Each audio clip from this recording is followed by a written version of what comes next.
So welcome back everybody to the second part of the first day of the 44th ICOFOM Symposium.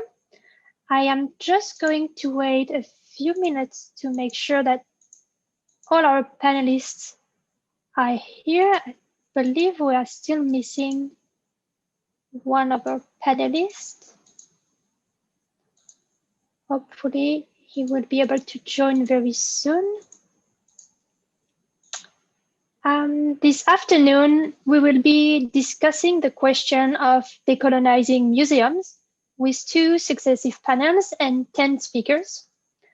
For the first panel, I will leave the floor to the panel moderator, Mrs. Anne Leshenko, Vice Chair of the International Committee for Museology. Thank you. I'm very happy to greet everyone at our second session today. It's devoted to decolonization of museums. I'm Anna Leshenko, and I'm the Vice Chair of ICOFOM, and I will be the moderator for the next 1.5 hours. I will first explain in short how the session will be organized. Before the conference, ICOFOM shares the materials for discussion that can be found on our official website and the website that was created for this symposium. So all the panelists and other participants have an opportunity to get acquainted with the ideas before the sessions of our symposium. Since there are always people who have not read all the papers, we invite all the panelists to present their ideas in short. And as a moderator, I will be strict because the main part of our session is discussion, and I hope it will be as active as it was for the first session, and all the presenters have 10 to 12 minutes to present their ideas. And after that round of presentations, I will invite the panelists to share their ideas on what other panelists presented and ask each other questions. And after that, we move to the questions from the audience. Today, our audience is really big. We had over 1,000 people who registered. So we have several hundred people in the audience at the same time. So please pose your questions in the Q&A section. I will be monitoring them. And also, we are sorry that it was possible to provide simultaneous interpretation for keynote speeches only. To arrange that for all the meetings would have led us to charge registration fee, but ICOFOM chose to make this meeting open for everyone. So the main work in language for this session is English, but I also understand Russian and Spanish, so you can submit your questions also in those languages too, and I will do my best to translate them to our panelists. And I'm really happy to present our first panelist in this session, Lynn Miranda. She's a curator Emerita at the Museum of Vancouver.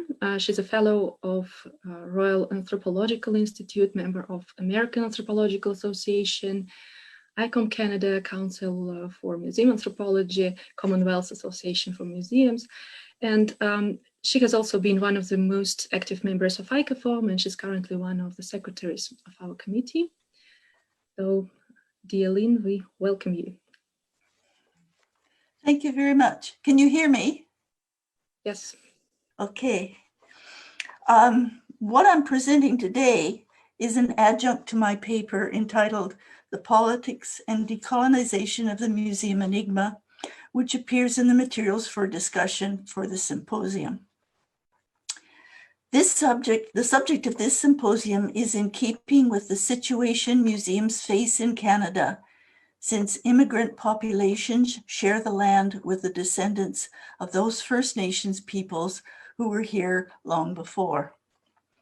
While much of this can extend to Indigenous peoples in other countries or territories, which became inhabited through the action of exploration and subsequent colonization by European powers, this presentation focuses on the Canadian First Nations circumstance.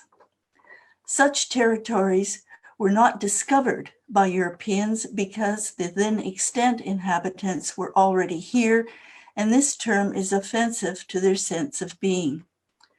Rather, and more rightly, Europeans ventured to explore lands that were new to themselves. This action, nevertheless, perpetrated a move-in and takeover scenario, which resulted in an ingrained conqueror ethos and the attitude and action of superiority that went with it. This state of mind is, yes, even prevalent in museums. Museums have developed their own attitudinal ethos based on rights of intrusion and ownership. Museums have learned and accumulated knowledge which they disseminate through exhibitions and programs, and this has gone uncontested until relatively recently. The impending loss of its traditional and perhaps all too comfortable position of power and control is very much at the root of the museum enigma. The new reality is that the intellectual domain is no longer just solely that of the museum and no longer just curatorially based on science and authority. As First Nations cultures are rooted in oral traditions passed on from one generation to the next, this methodology then introduces a new perspective which museums feel is neither museologically nor scientifically grounded. First Nations peoples will no longer accept the patronizing view of the museum, whether it is or is not scientific, even though it remains that oral traditions can, in some areas, contradict the hard evidence. The dilemma for the museum is how to convey scientific information without First Nations peoples viewing it as patronizing. There remains, however, a tension between scholarly information and traditional knowledge. Differences and embrace multiple voices that passed down verbally. In spite of the perception that memory can be elusive, museums need to acknowledge differences and embrace multiple voices in all aspects of museum activity when presenting Indigenous lifeways and thought.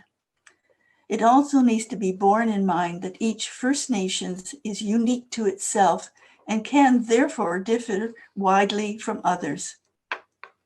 There's also a stereotypical belief that authentic cultures are frozen in time, in some cases occupying an almost fanciful place in the past, do not change, and can be visited and observed without interference. The perception is that museums deal with a sense of purity and not the hybrid resulting from integration. All too often, museums and their encased displays perpetuate this notion. The museum is a registry of what was, but while this is an important task, this conservation cannot keep peoples in the past, especially if museums hope to exist in the real world. Museums must learn to accept this, as it also needs to be representative of the cultural continuum. While numerous cultures have been declared extinct, there are many others that have seemingly morphed into their surrounding milieu. These cultures have not died, but rather live in the inheritors who continue to maintain their identity, an identity tied to that of their ancestors. Museums need to be reflective of living cultures rather than just Indigenous cultures of the past. Recognizing and acknowledging the cultural continuum as a legitimate inclusion in its collections, exhibitions, and programs is an important step for the museums to take. It does not mean that museums would no longer be an essential repository for objects from extant and, yes, extinct cultures.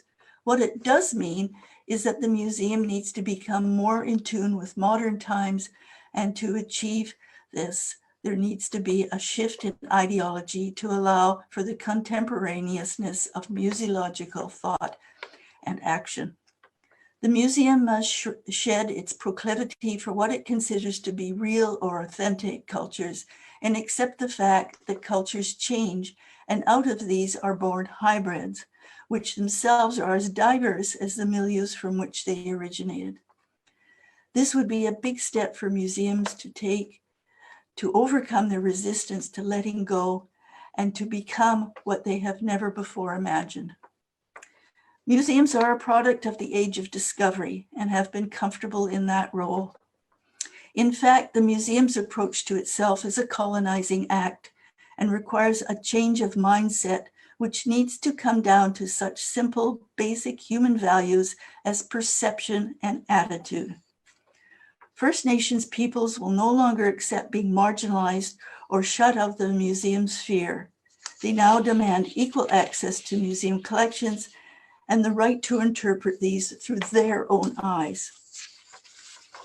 In Canada, larger museums are now hiring First Nations peoples as curators and interpreters in an effort not only to right the wrongs of the past, but also to inform their visitorship of the valued knowledge Indigenous peoples bring to this public arena. This opportunity for museums to address cultural assimilations and the tangential or hybrid cultures that arise from competing ideas provides the museum with new grounds to explore and adds an incredibly important dynamic to the museum's role in the community. Sadly, however, not all is going well in this domain in all museums. A month ago, the local Vancouver Sun newspaper reported that the head of the Royal British Columbia Museum, one of the largest in Canada, has stepped down amid an investigation following the resignation of the former head of the Indigenous Collections and Repatriation Department, who is a member of the Haida Nation, citing an internal culture of racism and discrimination. That this should happen in a museum of this stature will send the efforts to decolonize museum back to the starting blocks. Canadian museums do have a course of action as outlined in the 1992 Task Force Report on Museums and First Peoples, but this has not been fully embraced and is not legally binding, and stands in contrast to the Native American Graves Protection and Repatriation Act, or NAGPRA, which is in force in the United States. What the task force does recommend are steps which encompass partnership. This is a good starting point for museums, regardless of whether or not they have hired First Nations curators and interpreters. Since museums are virtually an operational-centric law unto themselves and strives to maintain their position of authority in all that they plan to do, partnership is foreign to museum ethos and needs to be initiated, embraced, if not already present. Nevertheless, partnership, full and equal, is what it will take to begin to dissolve the yoke of colonialism felt by Indigenous peoples everywhere, not just in Canada. Partnership will require a putting aside of the museum's long-held stance of superiority and its tight grip on what has gone before. Partnership will require the opening up of other ideas and perspectives to other ways of seeing and doing, and to other voices. Even the politics of museums as keeping places to be shared with Indigenous peoples goes to the heart of what museums need to do to colonize the imbalance that exists.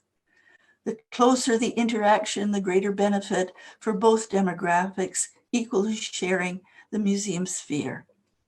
In fact, why cannot full and equal partnership be achieved whereby Indigenous peoples have not only a voice in, but also be in full control of all aspects of museum activity in presenting Indigenous lifeways and thought?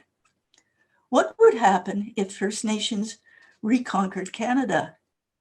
What would be the shape of their museum? Finished.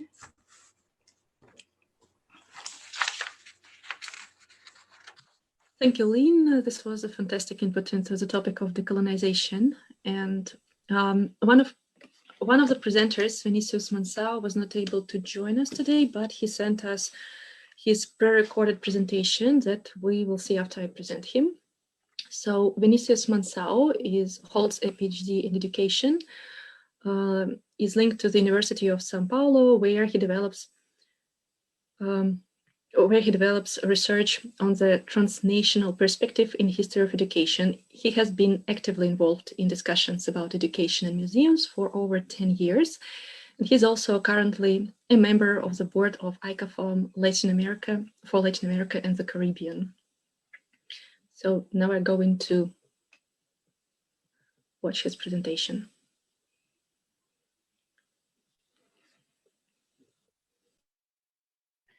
Hello there, colleagues. First of all, I would like to apologize for the absence. Due to the previously scheduled appointment, it was not possible to be present at the day of work. However, as a proposal presented by kind organizing committee, I make the presentation of my speech to collaborate with the works that will be developed in this symposium. At the end of my presentation, I will leave my email available so that comments, suggestions, and questions can be sent. The title of my speech is The Decolonization of Museums from the Transnational Museological Perspective. So I start the presentation.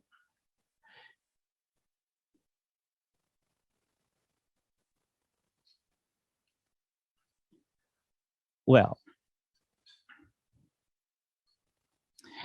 given the call of the ICOFOM symposium, as well as the global context that the museological community finds itself in the arduous and instigating task of redefining the museum. This communication aims to collaborate with the ongoing discussion, bearing in mind the points of discussion and the mobilization undertaken by the national committees. We can ask ourselves, how should the discussion about decolonization in museums be faced in a perspective that surpasses the center-periphery perspective?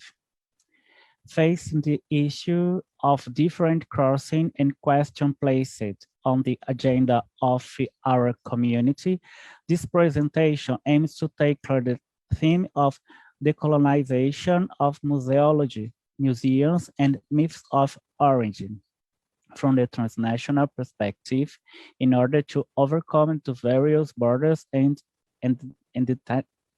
identify approximations and distance between museological production on the theme.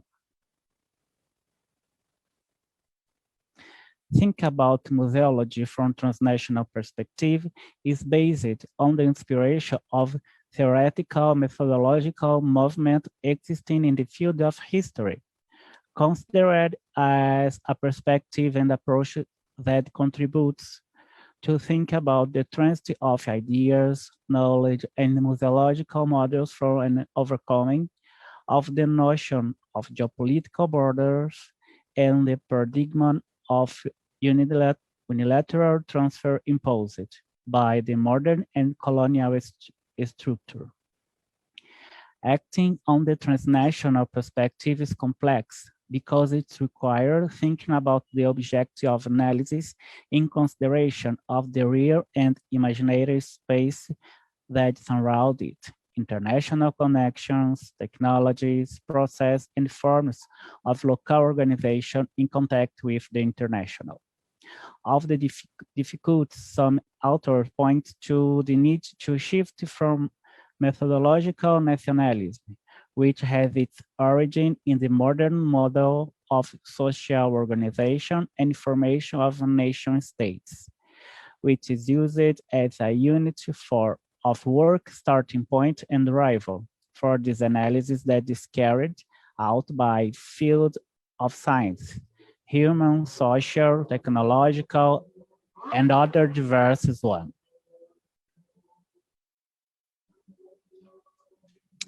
Methodological nationalism produces what authors like Swimmer and Schiller classified as systematic blindness because methodological nationalism inhibits a true understanding of the nature of the limits of modern design. It produces a systemic blindness in relation to the paradox that modernization leads to the creation of national communities and the modern societies supposedly denominated by the principles of conquest.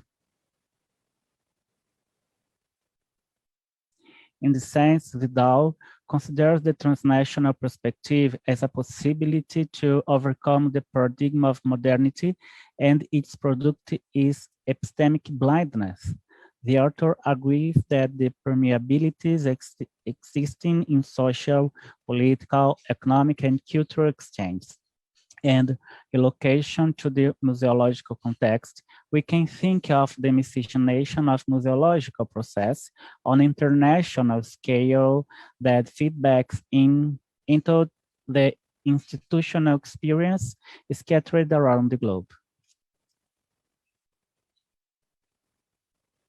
This approach is overcoming the concept of the modern frontier, isolation, and delineation of denominated territories. Borders are considered important elements since they are understood as zone of contact and intercultural conflict. We can consider the porosity of barriers and landscapes, highlighting the positivity of contacts and the fruitfulness of a history of the circulation of people, objects, and models. In the dimension that incorporates the existing relationship between micro and macro. As Vidal has pointed out, to understand the boundaries through a transnational perspective contributes to overcoming a perception of flaws of ideas and knowledge in a single direction, from the center to the periphery. It allows to glimpse the possibility of geographical and temporal dispersion in complex appropriations. It allows us to establish a look at what modern discourse has hid and blocked in these borders, as pointed out by Gruzinski. Acting on transnational museological perspective can favor to the insertion of actors and their agency on the scene, especially those who were and are disowned. Through modern academic paths, establish a line of analysis based on the spatial multiplicity and the subject's lives and their experience. In the same way that the theme of decolonization required the development of sensibilities and epistemological perspective and socially commit to the silent and the ignorant. The transnational approach requires a posture to break with the one-directional perspective, with the myth of origins and the intentionality of insertion of the other subjects in the plot of history and the constitution of institutions. The relationships between decolonization and transnational can be related to the epistemic displacement, which took the global south and the peripheries of the west at the center.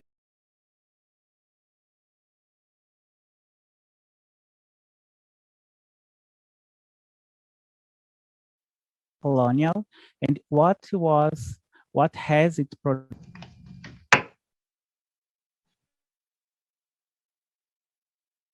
The establishment of actions aimed at excluding the same.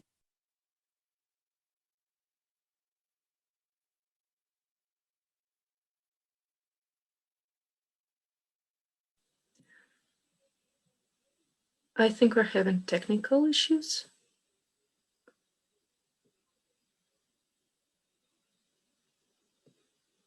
Colonial turning, the establishment of actions aimed at excluding the single story as evoked by the Nigerian writer Chimamanda Ngozi Adichie in the conference held in 214. It's essential. In this dimension, Walter Mignolo considered that the unique history becomes hegemonic, and in this case of the museums, it is the result of Western modernity, which legitimized the constitution of unique history of the colonized peoples.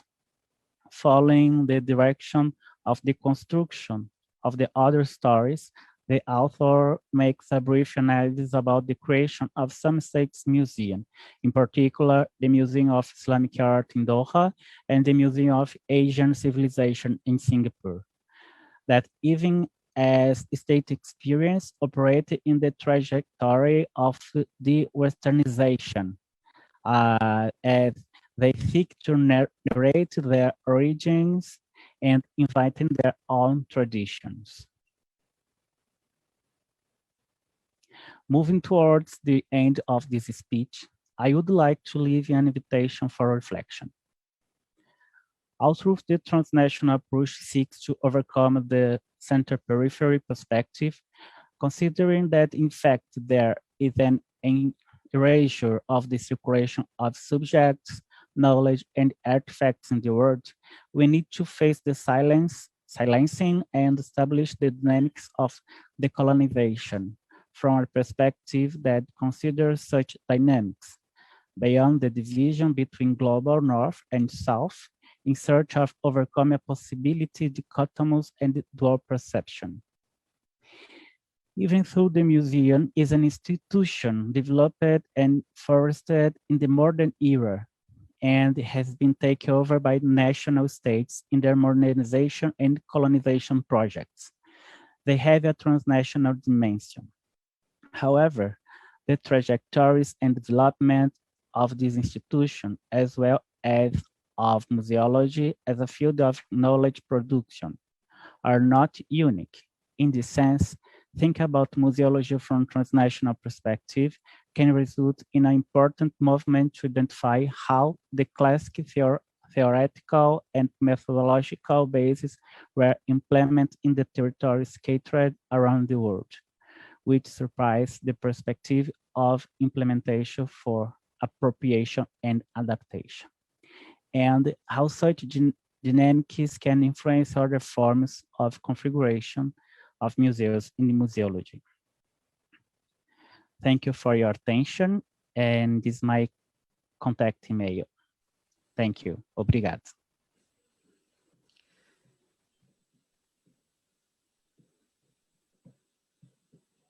So we have listened to two presentations, and I remind you that we're going to have time for discussions. So please do pose your questions in the Q&A chat box that you can find at the bottom at your Zoom page.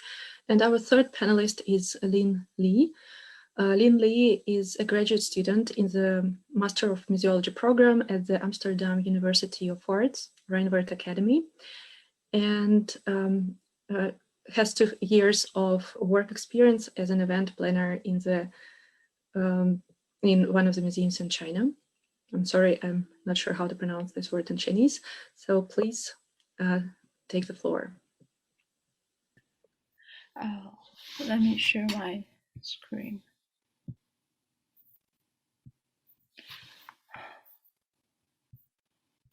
Hello, everyone. I'm happy to present my research with you here.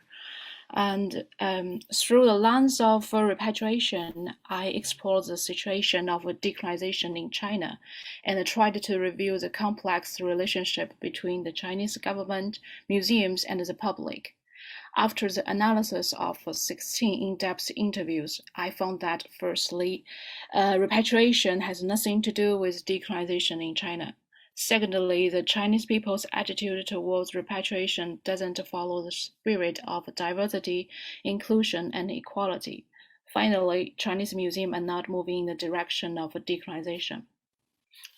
I focused on the repatriation because it is an important task in Decolonising Museum and is also very attractive to Chinese people in China. Colonialism and invasion wars are attributed to the main cause of many Chinese objects loss between 1840 to 1990, and that period is also the called the semi-colonial time by today's Chinese people. The demand for taking those objects back is very strong in society. However, it's interesting that while repatriation is an often mentioned issue in China, decolonization or decoloniality is a hardly heard word. I'm a Chinese, but I never heard of decolonization until I came to Amsterdam and started my master program of museology. So in this case, I started my research with 3 questions. First, whether the repatriation claimed under the umbrella of colonialism in China is motivated by decolonization. Second, whether the Chinese people's attitude towards repatriation will lead to diversity, inclusion, and equality. Third, what kind of a role are Chinese museums playing, whether Chinese museums are moving in the direction of decolonization. And to answer those questions, I recruited 16 people and have a one-to-one structured interview with each of them. All participants were raised up in China, and the age group of the participants is ranged from 18 to 48. The interview consisted of 4 parts. The first part, which included 9 questions, was about the participants' general impression and preference for museums. And the second part, also with 9 questions, was about the participants' general feeling of colonial history, Western culture, and Chinese culture. The third part focused on the repatriation of Chinese heritage objects, which were removed from China during the colonial time and are currently collected by public museums abroad. This part included 8 questions. The last part was about the participants' general understanding of decolonization. And after the data analysis, I found that repatriation claimed by colonialism in China almost has nothing to do with decolonization. 15 participants expressed that they never heard of that word or never know the concept of decolonization.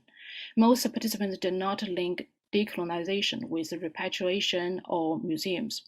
It seems that decolonization has never been the motivation of a Chinese object's return. It's not only because Chinese people are unfamiliar with decolonization, but also because they don't need to be. Most participants shared their feeling about colonial history, that the colonial history, the China's semi-colonial history does not have any influence now, and their personal connection with that history was very weak. For some participants, the pain or struggle during the semi-colonial time served as evidence to prove a powerful China now. Then, for my second question, I found that, sorry for the PPT's Q1. I found that Chinese way of repatriation will not lead to diversity, inclusion, and equality. 5 characters were found in the repatriation attitude towards the participants' attitude. First, they associate the success of repatriation with China's national strength. They believe that it is power for China makes repatriation possible. They prefer power rather than ethic as their judgment code, which actually means they do not trust or respect an equal and open international cultural conversation. Secondly, for most participants, the value of repatriation is to prove China's increasing international influence and improve China's global status. The returned objects are perceived as a cultural tool to attract more foreigners to receive Chinese interpretation and culture, which will help China prevail in the world's cultural competition. For many Chinese, the world is a battleground, and China has to win. And the third, the participants thought that the object had lost its real value since leaving China. They don't care about or acknowledge the foreigners' interpretation of a Chinese object, which is a very Chinese centralized and exclusive attitude towards the presentation or interpretation of the repatriated object. Fourthly, the participants always take a national perspective when they think about repatriation. They think that the objects which are valuable to the country should be considered for return first. When the personal or community interest conflicts with the nation's will, the priority should be handed over to the nation. Lastly, the personal perspective is being ignored and even dwarfed in repatriation. participation's personal connection with repatriation is very weak. Some participants do not support returning the object to its original owner or the owner's descendants or its community, because they thought that the objects matter much more to the country than to an individual. The prioritized national perspective has largely restrained the diverse value of heritage. Then, for my third question, according to the participants' general impression of a museum, it seems that the image of a Chinese museum is far from diverse, inclusive, and equal. And it can be said that Chinese museums are not on the path of decolonization now. First, 15 participants thought that museums are and should be an authoritative organization. And the source of a museum's authority should come from the support of the national government. They expected to receive correct and official information in the museum. In this case, Chinese museums actually are not a diverse platform. In contrast, museums' interpretations are very narrow. And in China, museums are very similar. There's only one voice in Chinese museums. And second, given the fact of globalization, participants thought that promoting Chinese culture and improving China's global influence should be an important mission of Chinese museums now. Many participants suggested that the museum should make some cultural output abroad. And I'm afraid that this kind of cultural output might be a threat to diversity and equality of the global culture. And third, the Chinese audience participation in the museum is very superficial. Nearly all the participants said that they never or cannot find a way to communicate with the museum. The interaction between museums and audience is very like one-direction information delivery. The audience are limited in the role of information recipient and excluded from the operation and decision-making process of a museum. Such museums are more like to be on the path towards colonization rather than decolonization, I think. Finally, I want to say that the repatriation is a very political issue in China. Its purpose is to shape a powerful and influential China. The Chinese understanding of repatriation is full of exclusiveness and inequality based on the national perspective and the Chinese centralized ideology. The essence of repatriation should be the canceling of inequalities and the promotion of diverse perspective on knowledge. The Chinese way of repatriation risks the loss of cultural diversity and is far from the value of decolonization. And at the same time, the Chinese museum are making the situation worse. They are exactly the kind of museum that should be decolonized. But however, we should also realize that the existing situation of decolonization in China might be collusion among the government, museums, and the public. The real decolonization of a Chinese museum has not started yet. Yeah. Thank you. Dear Lynn Lee, thank you for sharing the results of your research. It's really interesting to know the reasons behind repatriation in different cultures. Now we move to the final presentation of the session. Our first panelist is Simbarashe Shadreck Chitima. I hope I pronounced it correctly. He's a holder of PhD, a lecturer at Midlands State University in Zimbabwe. He is a freelance curator whose interests lie in museum education, exhibition design, accessibility of cultural institutions, disability studies, conservation, and decoloniality issues. So we welcome you. Thank you. I hope you can hear me. Thank you. The title of my paper reads Negotiating the Decolonization of National Museums in Zimbabwe. This study examines the success of decolonization efforts employed by national museums in Zimbabwe. We have 5 national museums in Zimbabwe. And Zimbabwe is a former British colony. Zimbabwe achieved its political independence in 1980.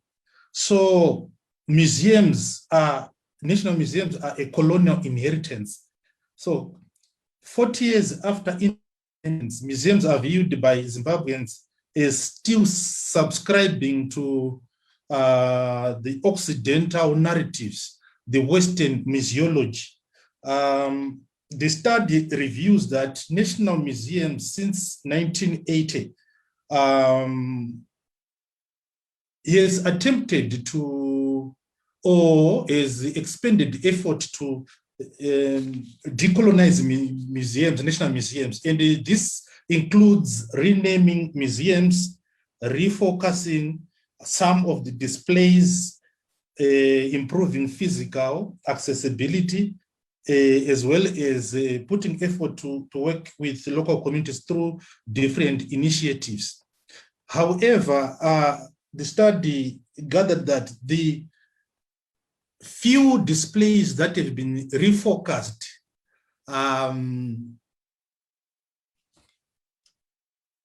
only talk about, say, the new narratives which the government wants to express through displays.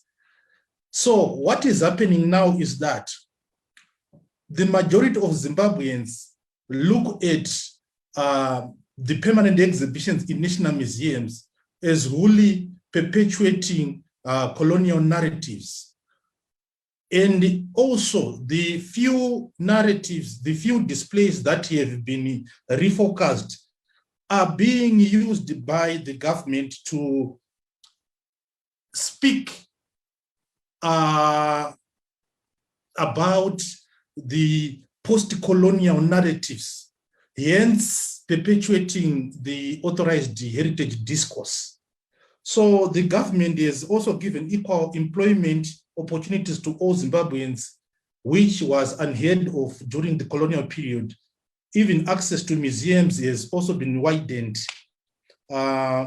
Indigenous cultures in Zimbabwe have demanded from the government to repatriate stolen cultural material. And so an effort was made to repatriate several artifacts from different contexts, from South Africa, from Germany. So there are other initiatives which national museums and the monuments of Zimbabwe is expanded, such as the Adopted Site Educational Program, which seeks to empower local communities or schools near cultural heritage sites which they manage to preserve such sites, and in turn, national museums would donate, to the school, for example. This study, Zimbabwe is constituted by different ethnic groups, which involve the Shona, the Ndebele, the Tonga, the Nambians. But we need to take note that we still have another pocket of white people in Zimbabwe and colored people in Zimbabwe. So from these two groups, it was reviewed that although the white community participants expressed that although they pity colonialism, the decolonization of museum narratives should be balanced so that the white population living in Zimbabwe is not seen as evil, which could contribute to segregation and xenophobia. From the colored community, it was indicated that they felt excluded from museums as there were no representations or content that related to them. So the general or the consensus amongst respondents who were involved in the study is that instead of museums portraying colonial narratives through exhibitions, it was going to be better to talk about relevant topical issues affecting the society in Zimbabwe. For example, in 2019, where we had the surge of coronavirus, these are some of the things which museums were supposed to do through the temporary exhibitions, rather than talk about Cecil John Rhodes, rather talk about, colonial narrative. So decolonization is a process where museums strive to repeal colonial or neo-colonial iconography, exhibitions, narratives, interpretations, educational frameworks, and methods of content delivery. And I want to make it clear that decolonization of museums is a negotiated process and not an instant one-time project. There is a need for strategies and principles, like having policies in place or action plans. Because if we have these policies, it helps to capture the terms and references and operational guidelines of stakeholders, so that when they work together in the decolonial process, it avoids conflicts. Decolonization of museums is also conceptualized in Zimbabwe as not being a one-man band undertaking the process, but it also requires all relevant stakeholders, all citizens, be it black, white, colored, because these are Zimbabwean citizens. Therefore, there is a need for collaboration between, or for the collaboration to collaborative effort to have all stakeholders, all relevant stakeholders work together, so that they aim to have balanced narratives. Because when Zimbabwe attained political independence, it seems as if from the political elites, the decolonial project should project a black type of narratives that should only, embrace the natives, that is the black Zimbabweans. But now, because the social stratum in Zimbabwe constitute different races, it then calls for all stakeholders to be involved.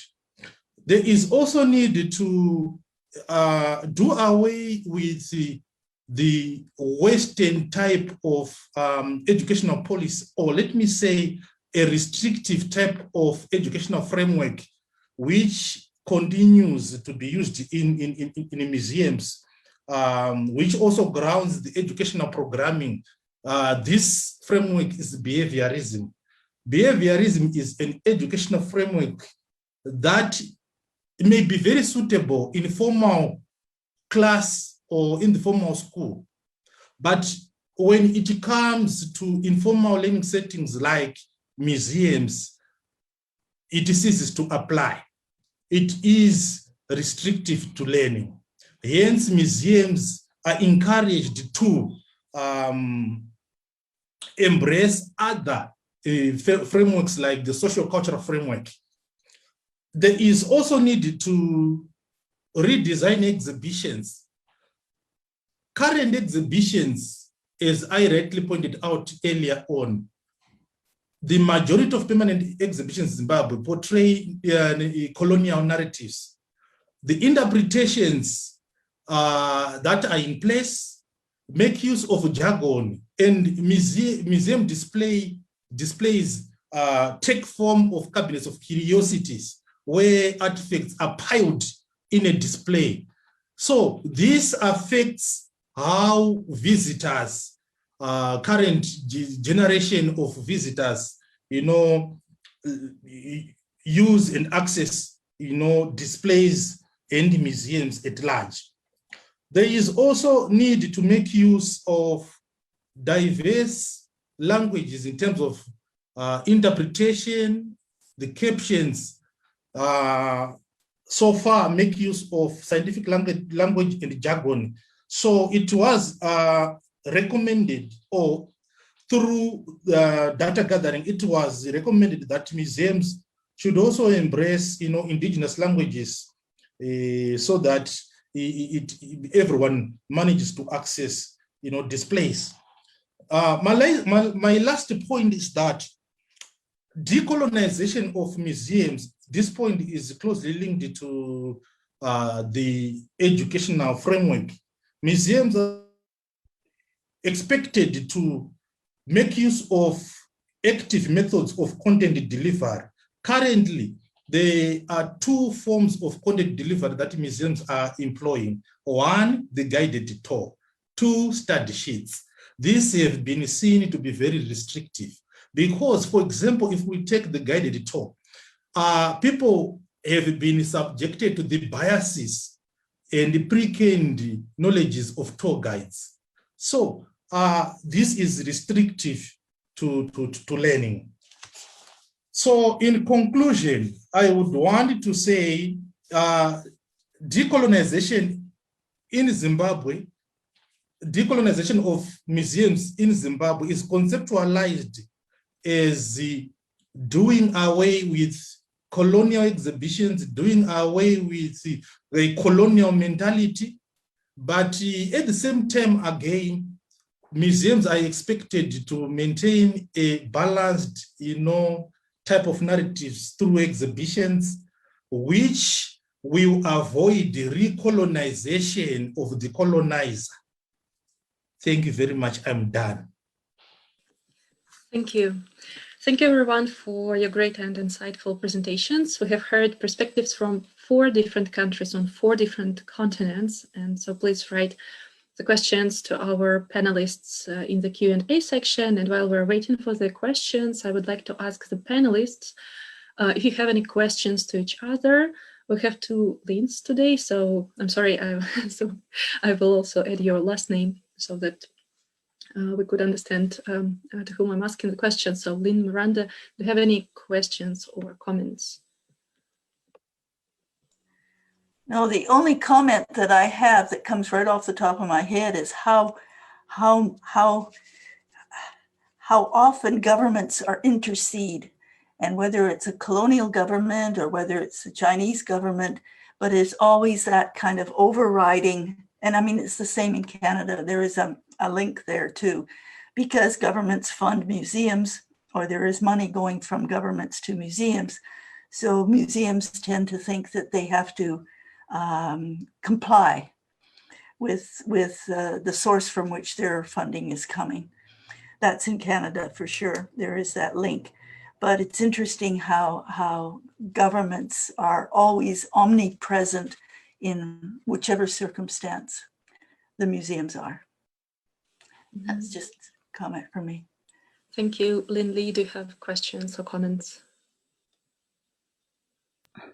I have some feedback for Lynn's comments that in China, museums funding are all from the government, and there is almost no way to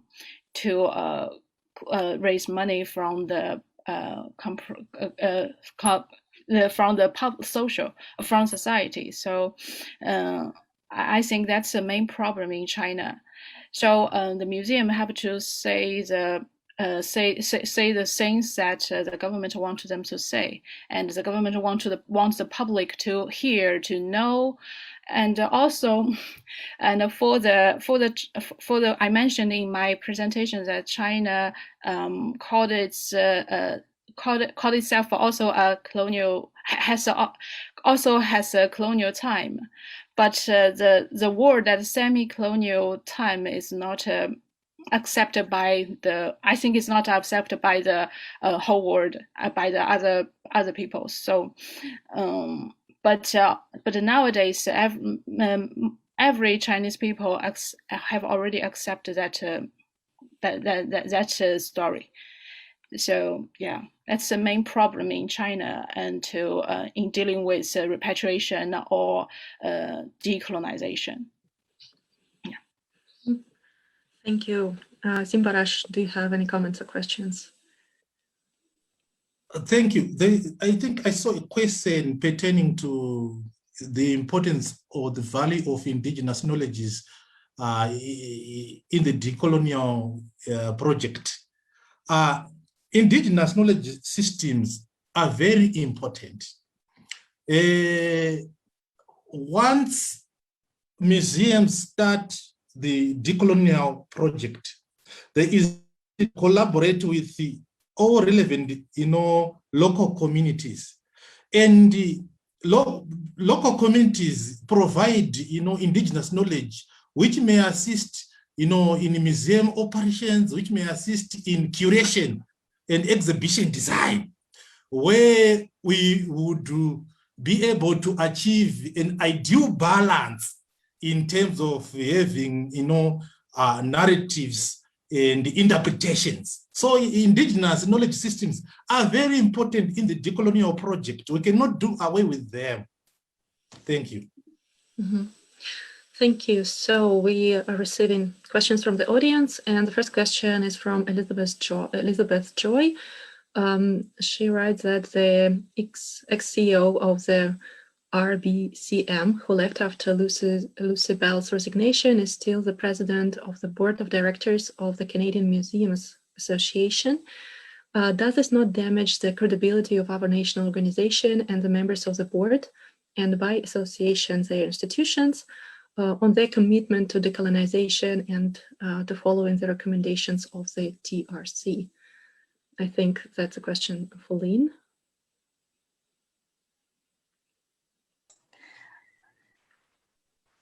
Can you hear me? Yeah.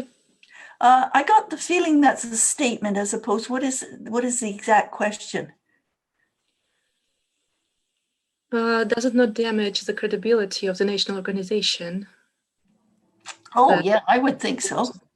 Yes, I would think so. Yeah, I mean, what can I say? I mean, it's damaging all the way through the thing. The other thing, one thing I'd like to comment on is that I noticed in our programs for the entire symposium that there is a section on museums and First People. Now, I'm not entirely certain where the First People come from, but I mentioned that the task force report on museums and task force report on museums and First Peoples. It was interesting because First Peoples is a term that was applied to the Indigenous peoples of Canada by the government. And then it very soon thereafter became First Nations. And this is possibly from the source of the First Nations themselves, because there was a hope to set up a parallel nation between the First Nations and Canada. And First Peoples didn't cut it, First Nations did. Anyways, that's what I had understood at the time. Okay, thank you for your comment. We have questions from Olga Zabalueva. She thanks everyone for wonderful presentations, and her first question is for Lynn Miranda and Simbarashe, Shadreck, Chitima. What is the role of indigenous knowledges in decolonizing efforts in museums in Canada and Zimbabwe? It really depends on the museum, how far the museum has gone to incorporate that. I mean, I could go into a long story about a partnership arrangement we had at our museum, and we set up an exhibition. The First Nations were involved, and it was to me a kind of an equal partner situation, but it dissolved. It just kind of fell apart later on. But they were involved in. The First Nations selected the topic. They worked with the museum to provide do the grant application. The grant application and the money came in. And one of the first things that the First Nations demanded was that the monies to pay. See, the idea was to set. I should go back just a little bit. The museum I worked with sits on IR number 6, which is Indian Reserve number 6. So we have a very unique situation, and it involves 3 First Nations, the Musqueam, the Tsleil-Waututh, and the Squamish. So we have to involve those 3 in our our range of what we do in that museum. So there were to be 3 curators for this exhibition, and then sort of 3, I don't know, kind of political people from each First Nations that communicated with the curators. But the thing that was demanded when the money came in from the government, from an organization of the government called the Museum Assistance Program, was that they demanded the monies to pay for their curator that be handed over to them, and that they would administer it. So that was one thing in terms of the advancement of a full and equitable partnership. Unfortunately, things kind of broke down because the administration didn't like that, and there were delays in the opening of the exhibit, and the 3 First Nations had conflicts between the 3 of them. Anyways, I was a facilitator as the curator responsible. I was the facilitator, and the 3 First Nations people, 1 from each nation, were the curators. And it worked wonderfully. We all got along fabulous, and we had a great time. But when you have an administration that can step in and interfere and has a completely different mindset, then things can go off the rails. So in the end, it kind of dissolved. But it was still, even just the opening of the exhibition was First Nations arranged and orchestrated, and the museum played a very, very small part in that, if any at all. Anyways, it's a long time ago, and I can't entirely remember everything. But anyways, that's just a little sidebar to answering that question. Thank you. And Simbarashe, would you like to also comment on the situation in Zimbabwe?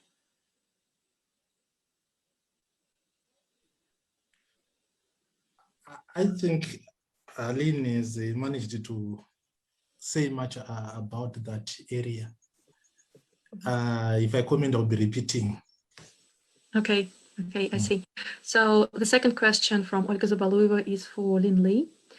Are there any talks about internal repatriation or other forms of decolonial efforts reflecting the power relations and oppression of different ethnic groups in China, or repatriation concerns only external issues? There was, but recently this issue was not so popular anymore. Or I cannot say popular. It's forbidden to talk about. Then the internal repatriation talks about the internal repatriation. I want to say that when the establishment of the country, that there is a movement organized by the national government. That's the national government asked the local government and the local museum to hand over their best collections to establish the national museum in Beijing. So the situation in China is the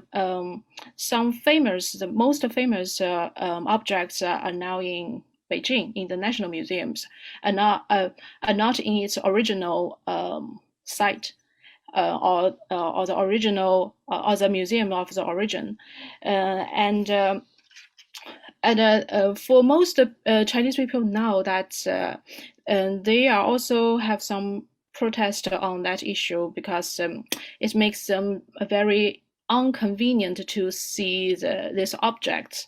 They have to go to Beijing and to see them, but I think they are not on the level of some community or local cultural establishment. And I think that for most Chinese people, they support the fact that those objects are in Beijing, because they think that when the foreigners come to China, and they can see the best best things of Chinese culture, and to show that China is a very powerful and a very good country in the history and even now. So they, from their perspective, I think this is the most important thing to them. Not that they can have this objects back and to build their local culture, because actually in China there's no local culture. There's only one united culture. Yeah. So I think this exactly is the problem. But now I think there is the climate in China is not so good to talk about it, or the protest is not strong enough, I think. Yeah. Mm-hmm. Thank you. And we have another question for Dr. Chitima. It's a question from Rebecca Bombonato. She would like to know how the museum public in Zimbabwe sees these recent efforts of decolonization outside and inside Africa, and if the public has demonstrated an interest in this topic or discussion. Thank you. I'll start by answering the second part of the question. The public is very much interested in decolonizing museums, but the level at which they've participated has been limited. Museums still want to cling, and use power, as well as they think that they are the experts, and these, the public is sort of like a non-entity to people who don't have knowledge of how to go about, curation, which leads to, the redesigning of exhibitions, etc. So what we have seen is that we have an interested Zimbabwean populace in the topic of decolonizing, but the efforts that have been expended by museums have been very slow and cosmetic.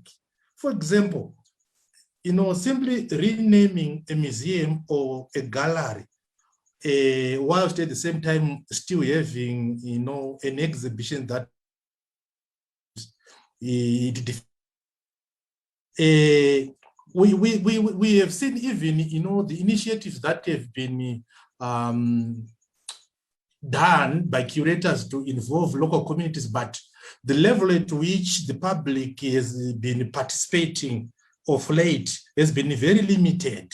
Probably the major bone of contention was that local communities also expected the returns. For example, with regards to, because museums in Zimbabwe also manage cultural heritage sites. So if they participate, they would always expect, to share the admissions fees, which also leads to community development. So museums have been very careful to theoretically, involve local communities, but not being sincere.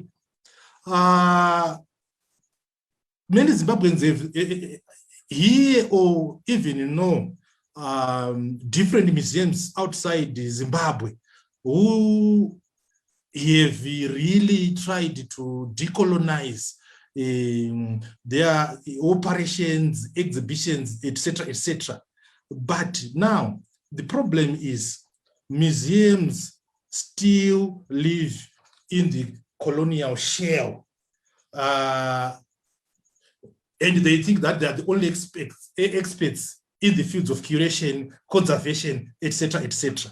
So involving local communities, it may seem as if they are giving local communities power, so they're not willing to share power with the local communities. But the public is very much interested in the project of decolonization. Thank you. So we have another question that is not only for all the panelists, I think it's for ICOFOM at large. Etienne Gagnon asks, thanks everyone for the presentations, and he says that your interventions seem to present that colonialism in multiple forms is still a present reality, but in forms that can highly vary from a country to another. In that way, how the colonial efforts, that is in the ICOFOM framework, should reflect these multiple contexts.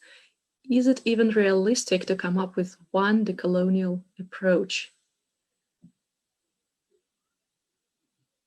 Is anyone ready to answer those questions?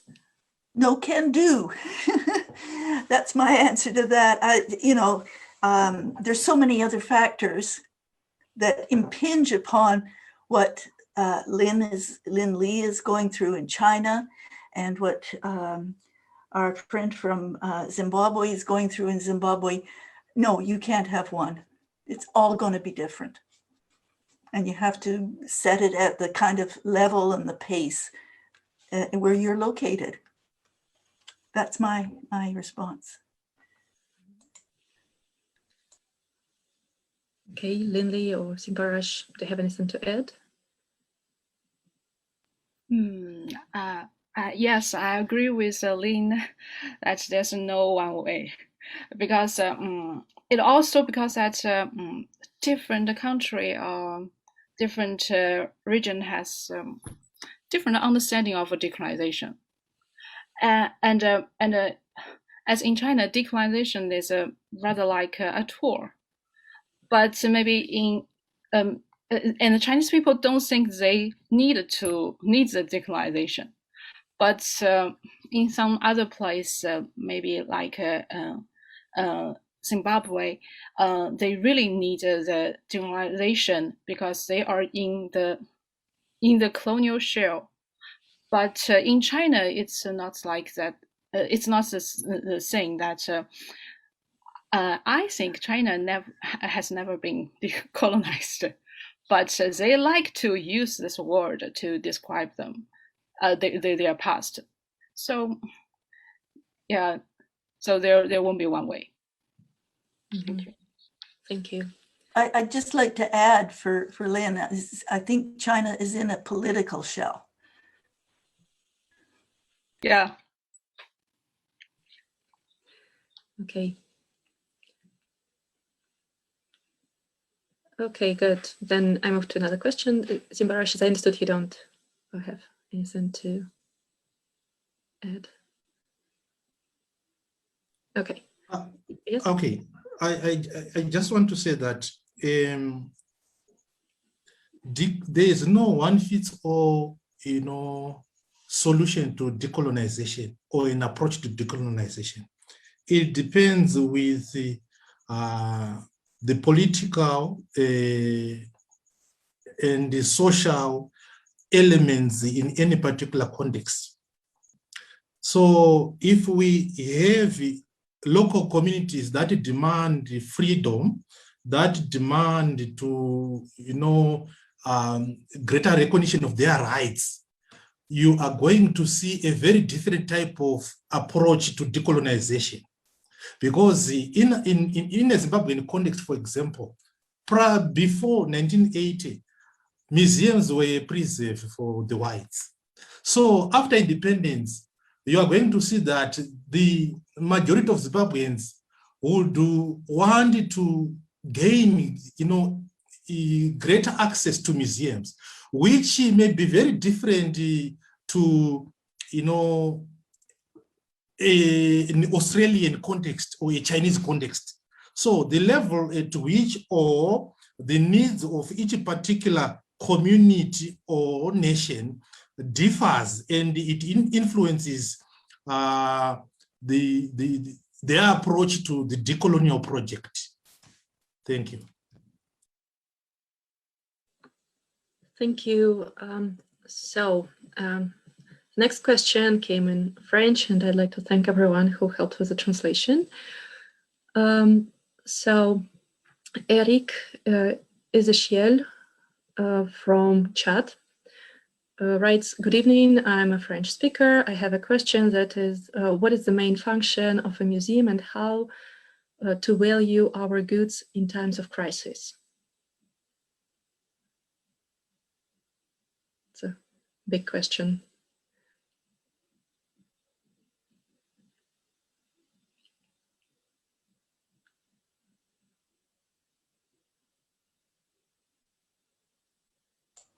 So what do museums do in a time of crisis? It depends what the crisis is. Did he wasn't specific? No, he wasn't. Oh. Is he talking about decolonization or just crisis, museum crises? Okay, can I ask someone who speaks French to ask this question in French to Eric so that he could understand our question? So decolonizing museology is not easy and so many languages come in one room. So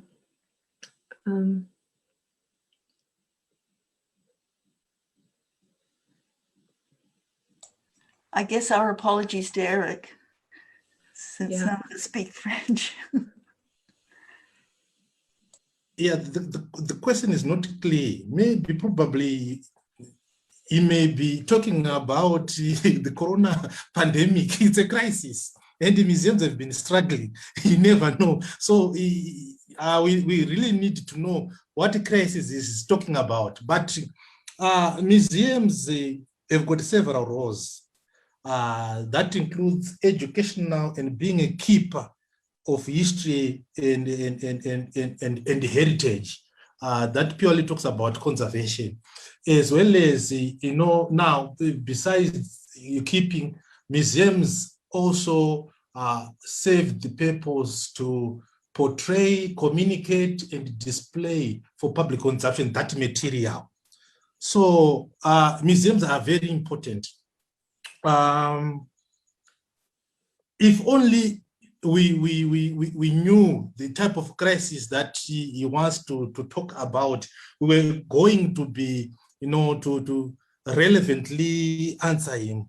So our apologies to him. I would like to thank everyone who helped with the translations.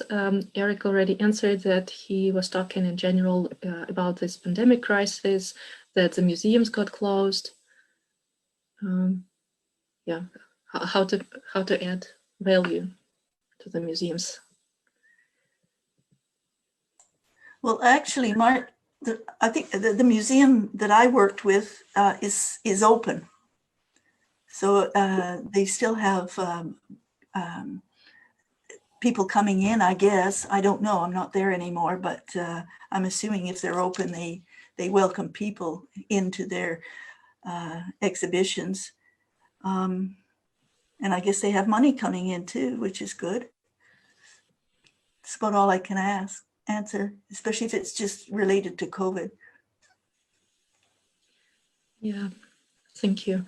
Well, that's a very good question, but yeah, we should move smoothly back into the decolonization topic. We have received a new question for Lynn and Simbarashe.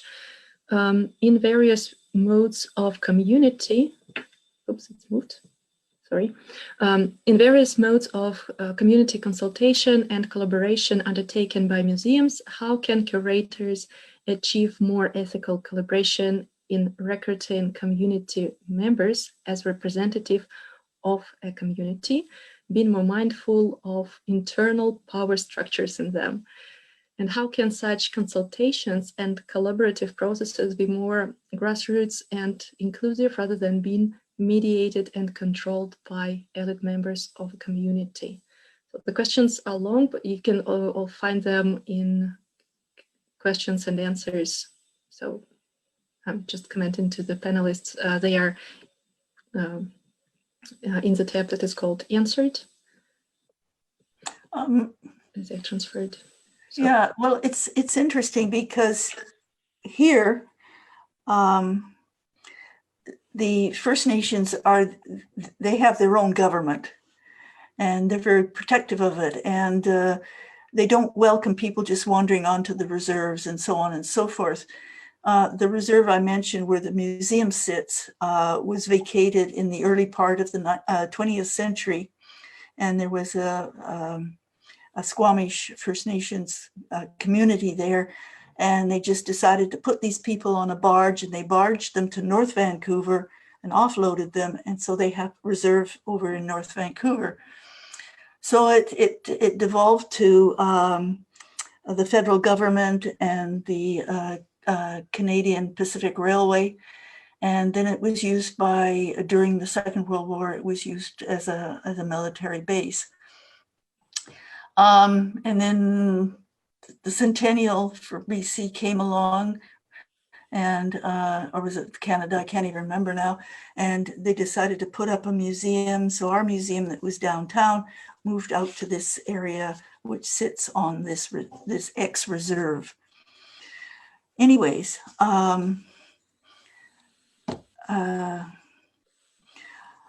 but you see, when working with First Nations, each First Nations is different, and they have their own different kind of approach. And we have three that were our focus.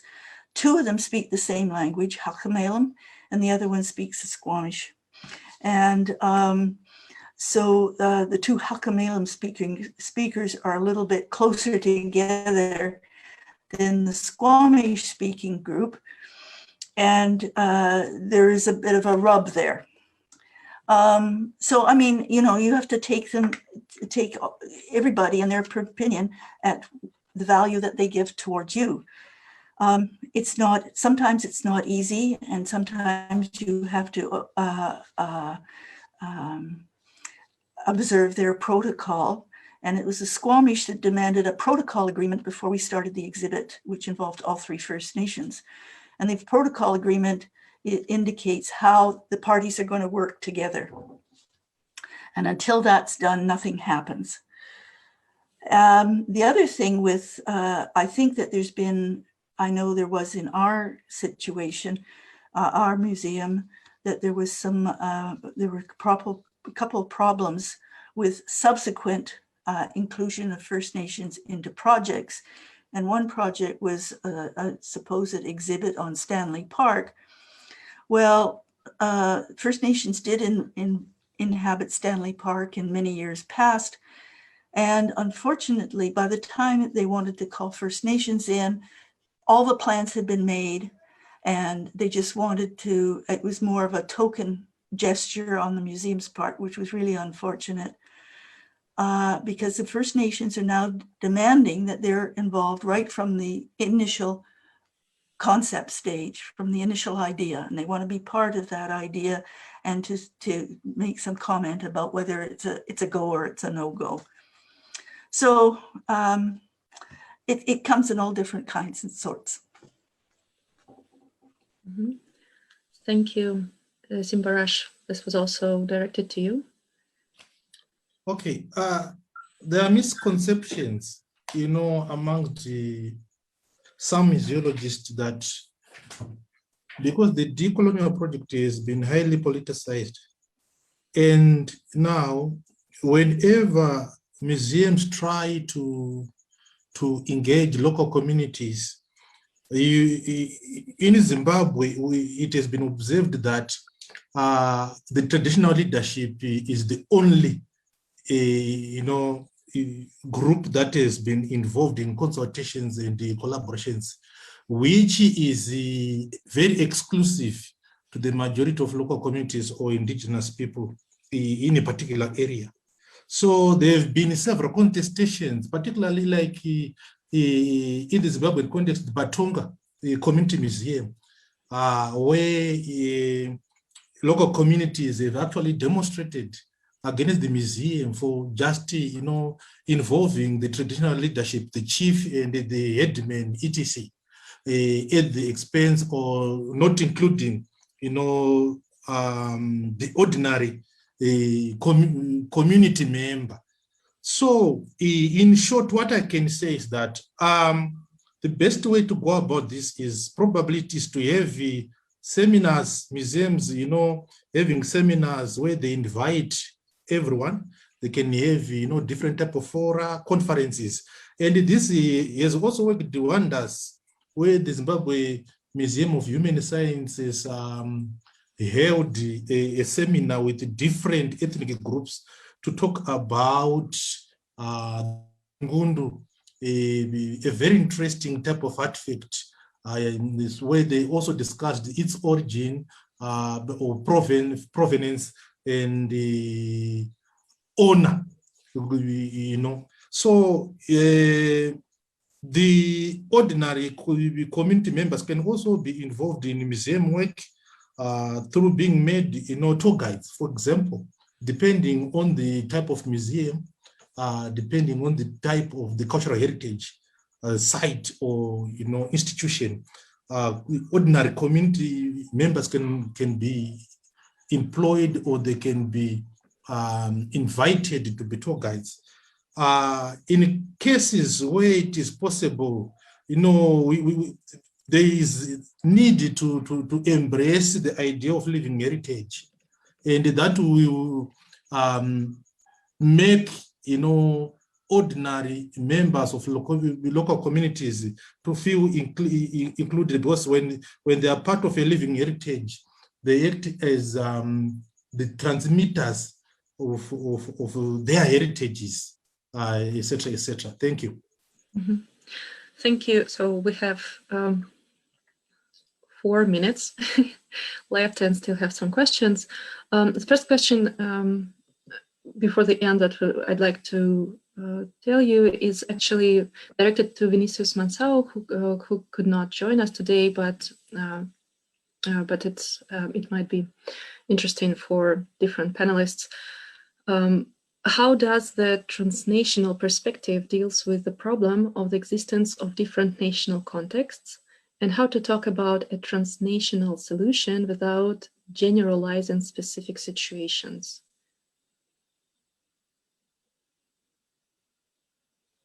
So would anyone like to comment on that?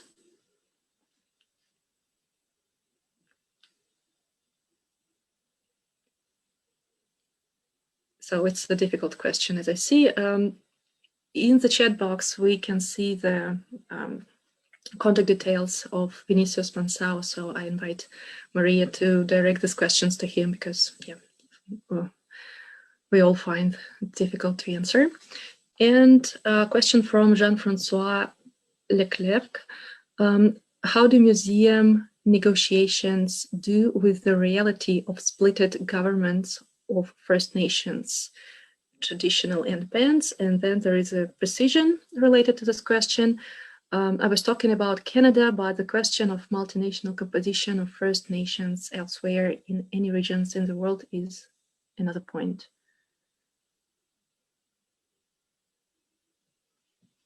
So, could you please repeat what exactly the question is? Sure. How do museum negotiations do with the reality of splitted governments of First Nations? Well, they're not easy. The thing is, it's like juggling, and you've got to throw the balls and you've got to catch them, because each First Nation sees something different and will react differently as well. And we also have a situation here. I didn't bring up anything about repatriation, but we also have a situation where some First Nations don't want material back. Even the human osteological material, which are what we term ancestor remains. And some don't want material culture that might be of value to them and to their might have been of value to their nation, because for a number of reasons. One is they don't have the wherewithal to be able to take care of it, and secondly, some of them don't know if it's required, depending on the material, they don't know the ceremonies and the internal cultural attributes of that particular object and where it fit within their culture, because that has passed on. I mean, the First Nations have gone from there to the, in Canada, to the cancellation of the potlatch, which was so very important, and to residential schools where a lot of everyone's memory of their Indigenous past has been erased. So it's a group by group basis. It's not only a nation by nation basis. It's a community by community basis. Thank you, Lynn. Unfortunately, our time is up. I would like to thank everyone, all the panelists, and all the people in our audience for the questions. And thank you, and we hope to see you at other sessions. Thank you to Anna, too. Thank you. Thank you. Thank you. So thanks very much to Mrs. Leshenko for the moderation, and thank you to the panelists for, once again, their very interesting presentations and their various perspectives. We will now take a short 30 minutes break before moving forward to the second and last panel of the day that will still be on the theme of Decolonizing Museum, and we will resume at 3 p.m. Montreal's time. Thank you.